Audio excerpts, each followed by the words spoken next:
और मैं कहूँगा कि ब्रजेश पाठक भरों से माफ़ी मांगे कि उन्होंने हमारे राजा को आतताई कैसे कहा, जबकि उस समय जमदग्नि और परशुराम दोनों राजा के प्रजा थे।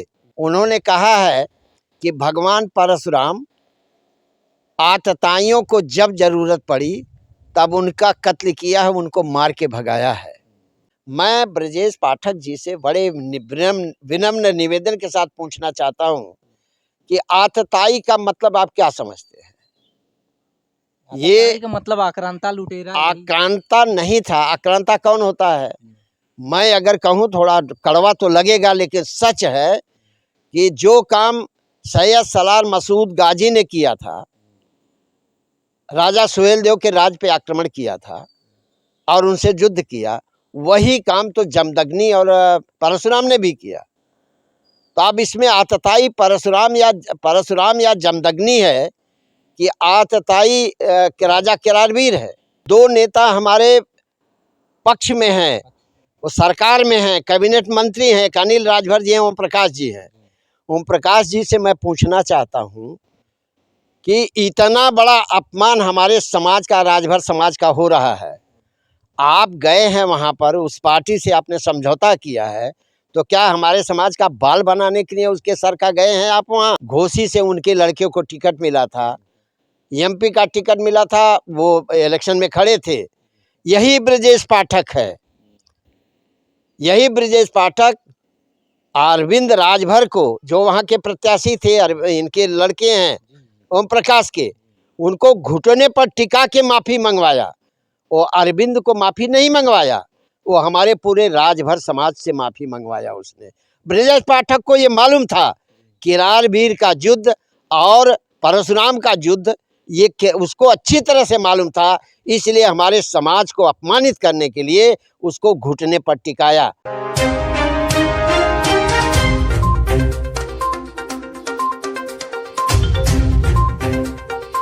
नमस्कार दोस्तों, बहुत बहुत स्वागत है द आर्टिकल न्यूज बुलंद आवाज और साथ ही साथ राजभर एक्सप्रेस में।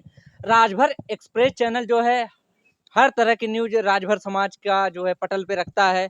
और हम हैं आज जिला आजमगढ़ में, जो कि इतिहासकार श्री एम.बी. राजभर जी हैं, और आज उनसे जाना जाएगा कि जौनपुर का इतिहास और राजभर राजा जो केरारवीर है उनका क्या इतिहास रहा है। बहुत बहुत स्वागत है M B. Rajbhar ji the article news और राजभर एक्सप्रेस में। बहुत बहुत धन्यवाद आप लोगों को, आप लोग हमारे यहाँ आए, आप लोगों का बहुत वेलकम है, मोस्ट वेलकम है। और मैं आपके चैनल को बहुत धन्यवाद देता हूँ, जो श्रोतागण हैं उनको भी बहुत बहुत धन्यवाद देता हूँ। जौनपुर एक ऐसा शहर है जो कभी सिराजे हिंद बोला जाता था, सरकी के समय सिराजे हिंद इसका नाम था, और यह ऐतिहासिक दृष्टि से बहुत महत्वपूर्ण जिला है। जहाँ तक भरों राजभरों का सवाल है, जौनपुर में ये इस क्षेत्र के सबसे मूल निवासी थे और मूल निवासी आज भी हैं। इनकी संख्या बहुत ज़्यादा है जौनपुर में। और जौनपुर में एक प्रागैतिहासिक काल में जो मिलता है कि यहाँ पर केरारवीर नामक एक राजा थे, जिनको केरालवीर भी कहा गया है, और पुराणों में कार्तवीर अर्जुन या सहस्त्राबाहु भी कहा गया है। ये राजा अपना किला बना के जौनपुर में गोमती नदी के किनारे उत्तरी तट पर एक विशाल किले का निर्माण करवाया था। वही उनके राज्य का मुख्यालय था, वहीं से शासन और सत्ता चलाते थे। बाद में जब उनका राज गया तो वहीं पर फिरोज तुगलक जब आया तो उसने वहां पर एक किला बनवा दिया, उसको शाही किला बोलते हैं आज। जो शाही किला मौजूदा समय में है, वहीं पर जो है राजभर राजा केरारवीर का वही किला है क्या? जी हाँ, उसी के ऊपर ये अलाउद्दीन, ये क्या नाम, फिरोज तुगलक ने उसी किले के ऊपर ही मॉडिफाई करके एक बड़ा ऊपर किला बना दिया और पुराने किले को ध्वस्त कर दिया उसने। ध्वस्त करने के बाद वहाँ एक किले के ऊपर बड़ी एक पत्थर की मूर्ति बनी हुई थी राजा केरारवीर की।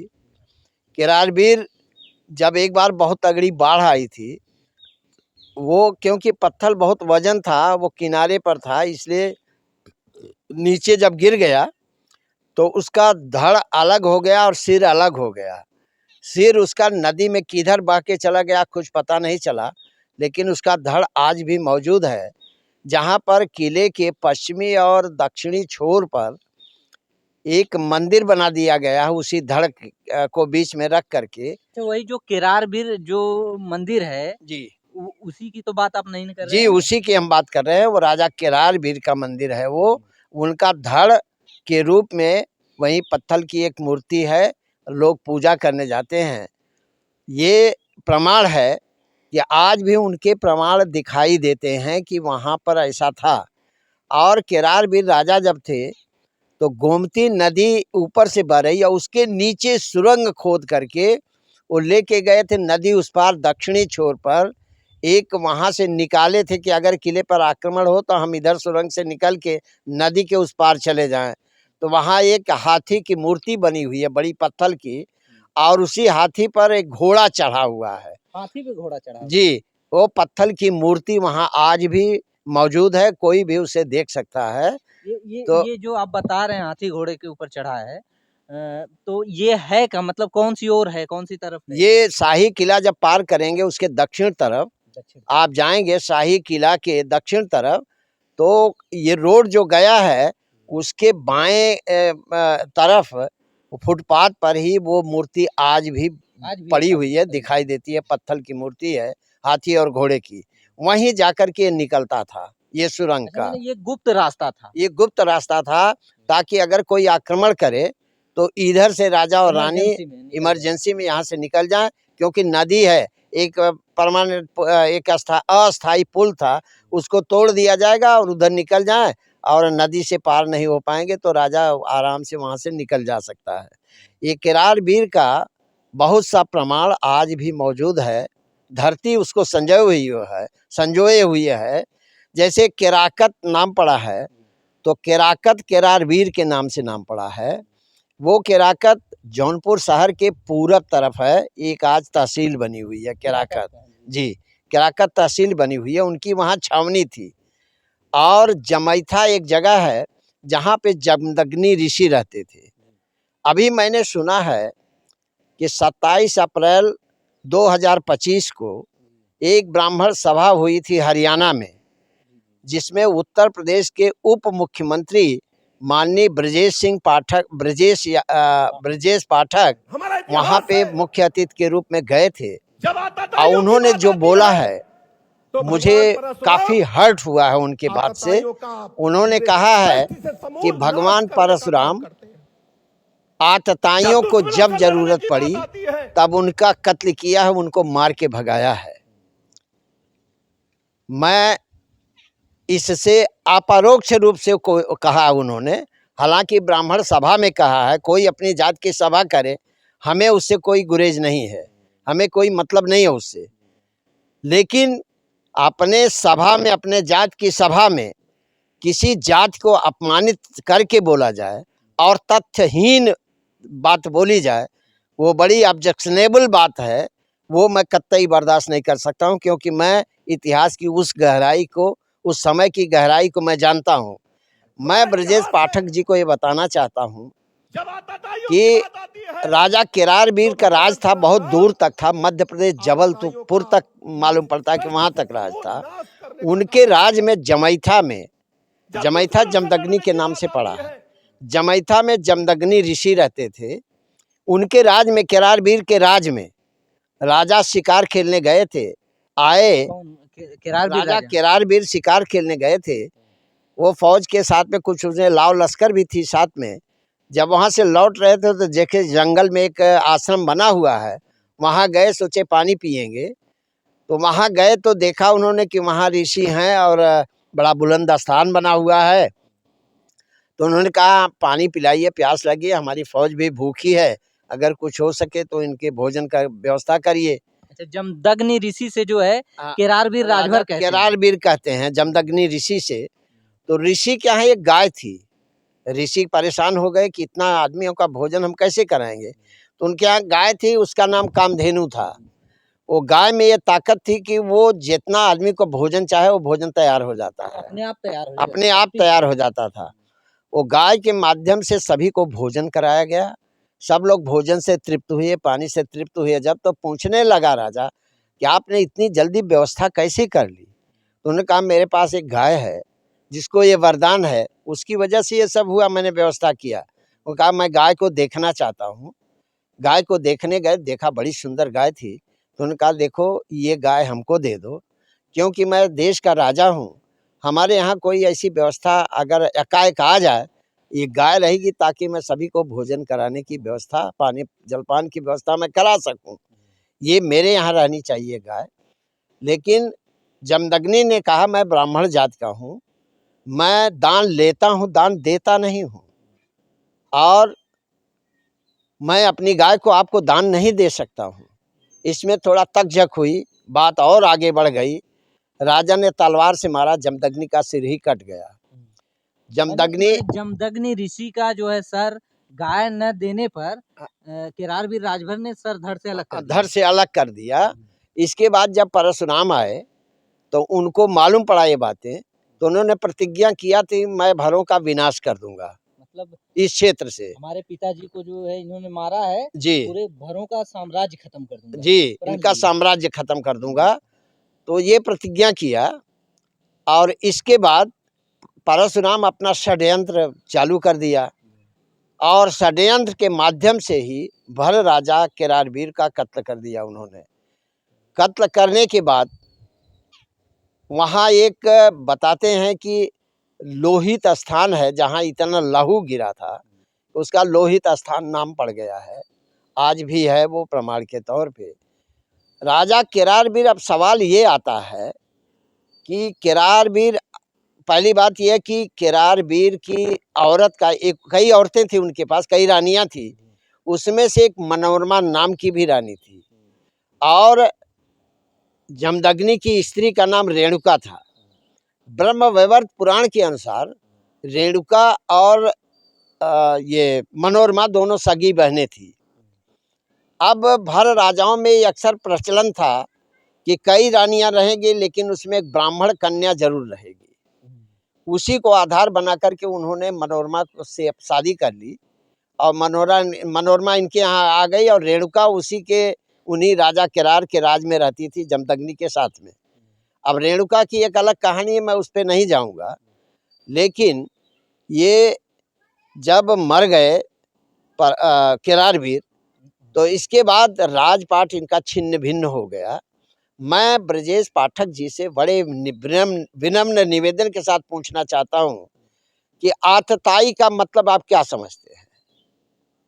ये का मतलब आक्रांता लुटेरा, आक्रांता नहीं था। आक्रांता कौन होता है? मैं अगर कहूँ थोड़ा कड़वा तो लगेगा, लेकिन सच है कि जो काम सैयद सलार मसूद गाजी ने किया था, राजा सुहेल देव के राज पे आक्रमण किया था और उनसे युद्ध किया, वही काम तो जमदग्नि और परशुराम ने भी किया। तो अब इसमें आतताई परशुराम या जमदग्नि है कि आतताई के राजा केरारवीर है। इसलिए शब्दों का चयन करते समय बड़े पद पर हैं, उत्तर प्रदेश जैसे इतने विशाल प्रदेश के वो उप मुख्यमंत्री हैं, उन्हें इस तरह से बोलने में जरा सा भी शर्म आनी चाहिए, इस तरह के शब्दों का प्रयोग करने के लिए। और ऐसा शब्दों का प्रयोग करेंगे तो मैं ये कह देता हूं कि अभी भी राजा केरारवीर के वंशजों के रगों में खून बहता है, वो कभी इसको बर्दाश्त नहीं करेंगे। और कहते हैं 21 बार यहाँ पर, ये तो साहित्य है, लिखा उन्होंने क्षत्रियों का विनाश किया, और कोई क्षत्रिय कभी इस पे विरोध नहीं किया कि ऐसा क्यों बोला जा रहा है, क्योंकि क्षत्रियों को मालूम है कि राजा केरार भी भर राजा थे, वो क्षत्रिय नहीं थे, इसलिए वो ज़्यादा विरोध नहीं करते हैं। सारा विरोध तो हम लोग को करना चाहिए। अब हमारा इतिहास जब सामने आ रहा है तो हम इसका जम करके पुरजोर तरीके से विरोध करते हैं कि इस तरीके से ब्रजेश पाठक ने अगर कहा है, अगर क्या वो सही है, वीडियो आज उपलब्ध है, उन्होंने कहा है, तो मैं इसको घोर निंदा करता हूं इसका। और मैं कहूँगा कि ब्रजेश पाठक भरों से माफ़ी मांगे कि उन्होंने हमारे राजा को आतताई कैसे कहा, जबकि उस समय जमदग्नि और परशुराम दोनों राजा के प्रजा थे, राजा केरारवीर की प्रजा थे। एक प्रजा इस तरह से बोले राजा को, ये घोर निंदनीय काम है। ये बिल्कुल ऐसा नहीं हो सकता है, हम उसकी घोर निंदा करते हैं। और एक चीज़ हम ये पूछना चाहेंगे कि राजभर समाज में बहुत से मंत्री हैं मौजूदा टाइम में, जो सत्ता में सरकार है बीजेपी भारतीय जनता पार्टी, सत्ता में सरकार में मंत्री भी हैं, लेकिन जो आपने बात बताई उप मुख्यमंत्री की, जो ब्रजेश पाठक का जो बयान आपने बताया, तो इस पे कोई अपनी प्रतिक्रिया क्यों नहीं दे रहा है? मैं विनम्र निवेदन के साथ ये कहना चाहता हूँ कि हमारे जो नेता हैं, चाहे पक्ष में हो चाहे विपक्ष में हो, लेकिन 2 नेता हमारे पक्ष में हैं, वो सरकार में हैं, कैबिनेट मंत्री हैं, एक अनिल राजभर जी हैं, ओम प्रकाश जी हैं। ओम प्रकाश जी से मैं पूछना चाहता हूँ कि इतना बड़ा अपमान हमारे समाज का, राजभर समाज का हो रहा है। आप गए हैं वहाँ पर, उस पार्टी से आपने समझौता किया है, तो क्या हमारे समाज का बाल बनाने के लिए उसके सर का गए हैं आप वहाँ? ये जिम्मेदारी आपकी है। आपको ये जवाब देना होगा हमारे समाज को कि हमें आतताई बोला जा रहा है, आकांता बोला जा रहा है। आपकी कोई 1 महीना हो गया, 27 अप्रैल को, अब ये मई आ गया है, आज 29 मई है। आप आज तक 1 महीने तक आई कोई प्रतिक्रिया आपकी नहीं आई। आप ये दलाली करने गए हैं, क्या करने गए हैं वहाँ? और गए हैं तो ये हमारा समाज कतई बर्दाश्त नहीं करेगा और ये हम एक्सपोज करेंगे। अभी शुरुआत कर रहे हैं हम। शुरुआत कहाँ से करेंगे? जम के हम प्रेस वार्ता बुलाएंगे वसी किरारवीर के मंदिर पर जौनपुर में, और वहीं से हम विरोध का बिगुल बजाएंगे और पूरे समाज को अपने जाके बताएंगे कि इस तरह से हमारे समाज को गिरवी रख करके ओम प्रकाश राजभर और अनिल राजभर राजनीति कर रहे हैं। ये कतई बर्दाश्त करने योग्य नहीं है। दूसरी बात यह है कि उनका लुकआउट है। घोसी से उनके लड़के को टिकट मिला था, एमपी का टिकट मिला था, वो इलेक्शन में खड़े थे। यही ब्रजेश पाठक है, यही ब्रजेश पाठक अरविंद राजभर को, जो वहाँ के प्रत्याशी थे, इनके लड़के हैं ओम प्रकाश के, उनको घुटने पर टिका के माफ़ी मंगवाया। वो अरविंद को माफ़ी नहीं मंगवाया, वो हमारे पूरे राजभर समाज से माफ़ी मंगवाया उसने। ब्रजेश पाठक को ये मालूम था किरारवीर का युद्ध और परशुराम का युद्ध, ये उसको अच्छी तरह से मालूम था, इसलिए हमारे समाज को अपमानित करने के लिए उसको घुटने पर टिकाया। हालांकि अरविंद की कोई औकात नहीं है, अरविंद को उसने नहीं झुकाया, उसने हमारे पूरे राजभर समाज को अपमानित किया। इसका हम ब्रजेश पाठक को 2-3 बातें हो गई हैं, हम बराबर माइंड कर रहे हैं। अरविंद इसको ब्रजेश पाठक को हम ये इसके आपके चैनल के माध्यम से हम सूचना भिजवाना चाहते हैं कि आप अपनी लैंग्वेज पर, अपनी भाषा पर जरा फिर से उसको सब परिमार्जित करके बोला करो। इस तरह से बोलोगे तो राजभर समाज, आज कहते हैं राजभर विहीन कर दिया, छत्री विहीन कर दिया परशुराम ने। अरे बाबा, गणना तो करा लो, पूरे प्रदेश का नहीं, आप जौनपुर जिले का गणना करा लो कि जौनपुर जिले में ब्राह्मण ज़्यादा हैं कि भर ज़्यादा हैं। आपको खुद ही मालूम पड़ेगा कि किसकी आबादी कम हुई। समाप्त कौन हुआ? हम समाप्त नहीं हुए हैं, आज भी हमारी रगों में खून है, मरा नहीं है। हमें कहते हैं, हम आगाह करते हैं कि आप राजनीति करो, हमसे कोई लेना देना नहीं है, लेकिन हमारे समाज कहा गया है, यद्यपि जग दारुण दुख नाना, सबसे कठिन जाति अपमाना। हमारे जाति का अपमान किया है, चाहे वो ब्रजेश पाठक हो, चाहे ओम प्रकाश राजभर हो, चाहे अनिल राजभर हो, चाहे अन्य कोई मंत्री या विधायक हो विपक्ष का, हम कभी जाति का अपमान बर्दाश्त नहीं करेंगे। ये खुले तौर पे मैं कहता हूँ। दूसरी बात यह है कि कहते हैं यही ब्राह्मणों ने शून्य की खोज किया। अरे भाई, आर्यभट्ट, आपका आर्यभट्ट था, वाराहमिहिर थे।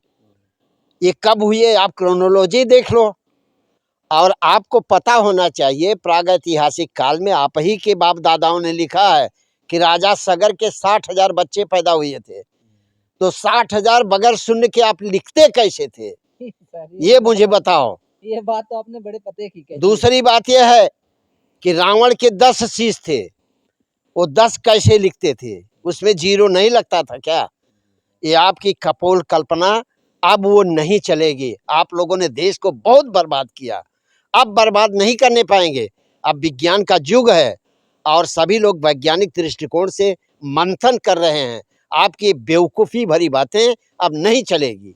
एक चीज हम ये पूछना चाहेंगे आपसे कि आपने पक्षधर जो सत्ता में है, राजभर समाज के मंत्री अनिल राजभर जी हो गए, चाहे ओम प्रकाश राजभर जी हो गए, इनके बारे में तो आपने बताया कि मतलब ये अपनी बात रखें या फिर उस बात का जो है उल्लंघन करें जो उप मुख्यमंत्री जी ने जो भाषण में कहा था। लेकिन विपक्ष में भी राजभर समाज के बहुत बड़े-बड़े नेता, मंत्री, विधायक बहुत पुराने भी हैं, तो क्या उन लोगों को इस बात का विरोध नहीं करना चाहिए? मुझे तो बड़ा ताज्जुब होता है कि जिसकी दाल-रोटी खाते हैं, उसका कुछ भी पता नहीं कि दाल-रोटी आती कहाँ से है। जिसके वोट बेस वोट से सब जीतते हैं, हालाँकि सारे समाज के लोग वोट देते हैं, लेकिन जिसके बेस वोट से जीतते हैं, ये देख कर के इनको टिकट दिया जाता है कि कौन-सी जात की आबादी इस क्षेत्र में ज़्यादा है। ये चाहे विपक्ष के ही हों, मैं कहता हूँ कि कम से कम ये तो ध्यान रखें कि हमारे समाज का अपमान कहाँ हो रहा है। ये पार्लियामेंट में, असेंबली में जहाँ भी मौका पड़े या आम में डिबेट में प्रेस वार्ता करके इसका विरोध करना चाहिए। विरोध नहीं करते तो इनको भी नंगा किया जाएगा, इनको छोड़ा नहीं जाएगा। चाहे पक्ष में हो, चाहे विपक्ष में हो, कोई भी नेता हो, हमारा समाज उनको छूट नहीं दे सकता कि आप हमारे समाज को कुछ भी कह लें। गाजर मूली है, वो उसको जब चाहे तब काट लें, ऐसा बिल्कुल नहीं है। हमारे समाज का एक सम्मान है। अरे यार, ये समझ लीजिए, जिस जात के नाम से इस देश का नाम भारतवर्ष पड़ा, भर के नाम से भारतवर्ष, उस जाति को इतना घृणित बता रहे हैं। मैं तो कहता हूँ उनके ज्ञान को थू-थू मैं करता हूँ। इनको ज्ञान लेना चाहिए कि ये हमारा समाज इतना विस्तृत समाज था, इसका भी साम्राज्य था। तमाम आज भी जौनपुर जिला देख लीजिए, आजमगढ़ देख लीजिए, आज भी स्थान जगह-जगह टीले, किले, कोट-खाइयों के अवशेष आज भी पड़े हुए हैं। अच्छा सर, एक चीज़ हम ये पूछना चाहेंगे, जो किरारवीर राजभर राजा हुआ करते थे अपने समय में, इनके जो है और भी भाई या सगे संबंधी? देखिए, जौनपुर में तो कई स्थान हैं भी, बरसाती वीर, बरसठी नाम उसी से पड़ा है। आप देख लीजिए, लहुरा वीर बनारस में है, भोजू वीर बनारस में है, छोटुक वीर, ये वीर हमारी उपाधि हुआ करती माने थी। ये जो जितना आप नाम ये बता ये रहे सब हैं, उनके सगे संबंधी भाई रलनाथ रिश्तेदार थे। ये सभी लोग सभी सगे किरारवीर संबंधी थे। राजभर राजा जो थे, जी उनके सगे संबंधी और उन्हीं से रिलेटेड भाई बंधु थे। जी, ये सभी वीर शब्द लगाते थे। उस समय वीर शब्द का प्रचलन था और वीर शब्द से ही लोग जाने जाते थे। ये इसके प्रमाण मिलते हैं तमाम, और दूसरे में भी हैं। मैं तो ये कहूँगा, ओम प्रकाश कभी-कभी प्रहसन में कुछ भी बोल जाते हो तो नाटकी आदमी यही है। वो कहते हैं हनुमान जी हमारे बिरादरी हैं। अभी तक तो ये कोई हमारा ऐतिहासिक प्रमाण नहीं मिला है, फिर भी उनको भी महावीर बोलते हैं। महावीर उनको भी बोलते हैं, वीर शब्द लगा हुआ है। तो उस पे न जाके मैं ये कहूँगा, अगर नेतागिरी करनी है तो आप सही तरीके से नेतागिरी करो। हमारे सर काट के बाल की रक्षा करना, ये कोई नेतागिरी नहीं चलेगी अब। और हम लोग भी अगर जरूरत पड़ी, इसी समाज का नौजुवक आपको धूल चटाएगा मैदान में आकर के। इसको आप सदैव ध्यान रखिएगा। ये बहुत जागृत समाज है। अब इसको अपने इतिहास का पता चल गया है। अब ये समाज भिन-भिना के जब उठेगा ना, तो कोई बच नहीं पाएगा। आप कितना भी दलाली कर लो, ये दलाली ज़्यादा दिन नहीं चलने वाली है। इसका जवाब पुरजोर तरीके से दिया जाएगा। और अगर 15 दिन का मैं समय दे रहा हूँ, अगर इस पे कोई प्रतिक्रिया क्रिया नहीं आई, तो हम लोग शुरुआत करेंगे जौनपुर से।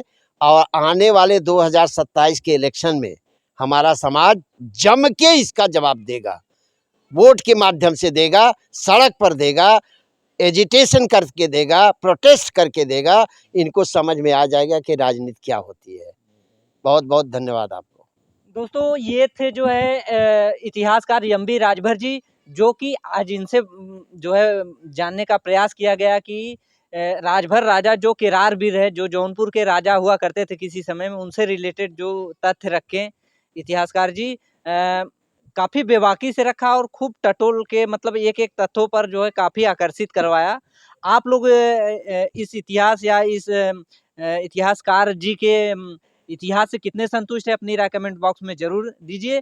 और इसी के साथ हम आप लोगों से इजाज़त लेना चाहेंगे। जय हिंद, जय भारत। अगर आप चैनल पे नए हो तो चैनल को सब्सक्राइब करना ना भूलें। वीडियो को ज़्यादा से ज़्यादा शेयर कीजिए।